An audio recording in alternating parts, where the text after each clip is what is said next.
Hey, welcome back to the God Power channel. This is the channel where we're going to unlock the God Power laying dormant on the inside of you. But first today, we're going to continue breaking down the book of Genesis. Last time we did chapter 24, and I swear on all platforms, I have to be shadow banned. Like the one I did right before that had views. This last chapter 24 had 0 views pretty much on all platforms. I don't know what's happening there. But regardless, we're going to keep this thing rolling because it's not about the views. It's really about the story. So last time in chapter 24, if you can remember, this is when Isaac met Rebekah. And there was a long story about the servant going to go find Rebekah. So in chapter 25, we actually have some really major things happening here. So let's jump into it with no further ado. So remember that Sarah died at the end of a couple chapters back, and that's why Abraham had to bury her, excuse me. But anyways, Abraham married another wife whose name was Keturah. She gave birth to Zimran, Jokshan, Medan, Midian, Ishbank, and Shuah. Now that's 6 kids right there. Jokshan was the father of Sheba and Dedan. Dedan's descendants were the Asurites, Letishites, the Lemurites. Midian's sons were Ephah, Epher, Hanok, Abian, Eldah, and these were all the descendants of Abraham through Keturah. All right, this is a big revelation right here. A lot of times we only think of Abraham as having 2 sons, Isaac and Ishmael, because that's who we talk about. And they were the main characters for a minute. But now we learn that Abraham had 6 more kids who had tons of more kids with a girl named Keturah. Abraham was, man, that's a good role model. That's a good guy to look up to. Abraham gave everything he owned to his son Isaac, but before he died, he gave gifts to the sons of his concubines and sent them off to the land in the east, away from Isaac. So Abraham made sure he blessed all his kids, not just Isaac. Talking about Ishmael, Isaac, and all 6 of them that we just named. Abraham lived for 175 years, and he died at the ripe old age, having lived a long and satisfying life. So we just lost one of the main characters, one of the first main characters we were introduced to in this book. Abraham is now gone. And now all we have left is his descendants. So whose storyline are we going to go into? Most likely Isaac or Ishmael, but we're going to see. He breathed his last breath and joined his ancestors in death. His sons Isaac and Ishmael buried him in the cave of Machpelah near Marm in the field of Ephron the Zohar the Hittite. Now, this is the same field that his wife Sarah was buried in. So Ishmael and Isaac are at the funeral together, burying bro. This is a cool scene because Ishmael and Isaac were separated, and now they come back for this event, and they're together. I wonder how they interacted with each other. Were they like buddy? Did they know each other? Or were they like, well, I don't really know, bro. I don't know. Interesting. After Abraham's death, God blessed his son Isaac, who settled near Beer Laharoi in the Negev. This is the account of the family of Ishmael, the son of Abraham, through Hagar, Sarah's Egyptian servant. So, first of all, Isaac settled in Beer Laharoi. And now we're about to go over the family of Ishmael. So let's see what happens with Ishmael here. Here's the list by their names and clans of Ishmael's descendants. The oldest was Nebaioth, followed by Kedar, Abiel, Mizsam, Duma, Massa, Hadad, Tema, Jeter, Naphish, and Kedema. These 12 sons of Ishmael, so Ishmael had 12 sons, became the founders of the 12 tribes named after them, listed according to the places they settled and camped. Wow, so Ishmael had 12 sons. This dude was getting it out there, and he had a big old family. He lived for 137 years. Then he breathed his last breath and joined his ancestors in death. Ishmael's descendants occupied the region from Havilah to Shur, which is east of Egypt in the direction of Ashur. There, they lived in open hostility towards all their relatives. And that's like, I don't know if Ishmael's story is going to come back, but we just talked about his death already. I thought Ishmael was a main character, but apparently he only was a supporting character to the main character, even though he had like a main role. He was Abraham's son, firstborn son at that. You know what I'm saying? But not really his firstborn son, quote unquote. But that's the extent of Ishmael's story. So maybe he'll pop back up later, but maybe not. That's it. I thought he had more. Now it goes through the story of Isaac. So let's go through the story of Isaac. This is the account of the family of Isaac, the son of Abraham.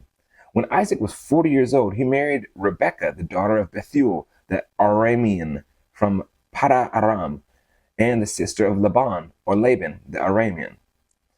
Isaac pleaded with the Lord on behalf of his wife because she was unable to have children. The Lord answered Isaac's prayer, and Rebekah became pregnant with twins. But the two children struggled with each other in her womb. So she went to ask the Lord about it. Why is this happening to me? She asked. So now we know who the main character is. Isaac. It's this guy. Clearly, we're about to go in on bro's life. So Ishmael, we just talked about his life in a paragraph. So he's not, I don't think he's the main character now. Isaac is the one. And we're about to go through Isaac's family. And through his family, we're learning now that he has two sons that are twins. And they're fighting inside the womb already. And so when Rebekah asked God about that, the Lord told her, the sons in your womb will become two nations. From the very beginning, the two nations will be rivals. One nation will be stronger than the other, and your older son will serve your younger son. And when the time came to give birth, Rebekah discovered that she did indeed have twins. The first one was very red at birth and covered in thick hair like a fur coat. So they named him Esau. Is this normal? Like, the way they just casually said that. Yeah, he was very red, his thick hair like a red coat. They just named him Esau. Excuse me. Do people just get born like that? Is that normal? Is there other people like that on the earth? That's a furry fur coat red thing? Doesn't that sound like the depictions of like what we think of like a Lucifer type humanoid red furry thing?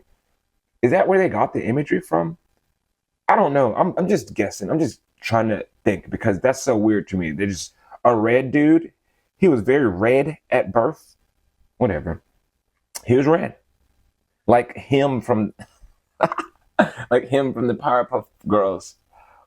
Or I'm gonna stop there. He was very red. Then the other twin was born with his hand grasping Esau's heel, so they named him Jacob. Isaac was 60 years old when his twins were born. So maybe Isaac is not the main character as we think. Like this dude's getting old. Maybe he is, just for a little bit though. But as the boys grew up, Esau became a skillful hunter. He was an outdoorsman, but Jacob had a quiet temperament, preferring to stay at home. So Esau was like, yeah, yeah, yeah. And Jacob was like, well, you know, I'm going to read a book. I'm going to read a book and cook some dinner. And I might go organize my socks. That's how I see it in my mind, at least. Isaac, he loved Esau because he enjoyed eating the wild game Esau brought back home. And Rebekah loved Jacob. So, not saying that anything, because like in our days, we're perverted. Like we are a perverted society. So probably don't take it that far. But bruh, Jacob, his mom loved him and the dad loved Esau. Come on now. I mean, Jacob probably was a little bit softer. They said his temperament, he was quiet in his temperament. I feel like he was softer and Esau was a little bit harder. One day, when Jacob was cooking some stew, Esau arrived home from the wilderness, exhausted and hungry. Esau said to Jacob, I'm starved. Give me some of that red stew. And this is how Esau got his other name, Edom, which means red. And Jacob was like, all right, but trade me your rights as the firstborn son. And then Esau was like, look, I am dying of starvation. What good is my birthright to me now?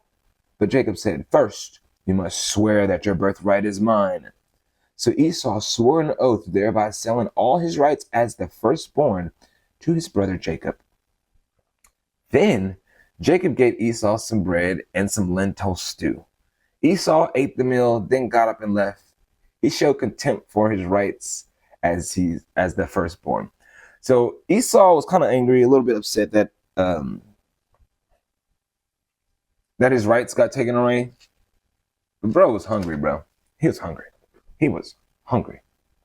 And I think that's, I guess, the reason why I was looking, is because that's the end of chapter 25. A lot of stuff happened there. So we've got two new characters that popped on the scene. We've got Jacob and Esau. And these guys are directly connected to Seth, which is, or excuse me, Shem, which is Noah's son. So we go all the way back there, we go to Shem. And these guys come from Abraham, so they're connected to Shem. So this is the story of Jacob and Esau that we're talking about now.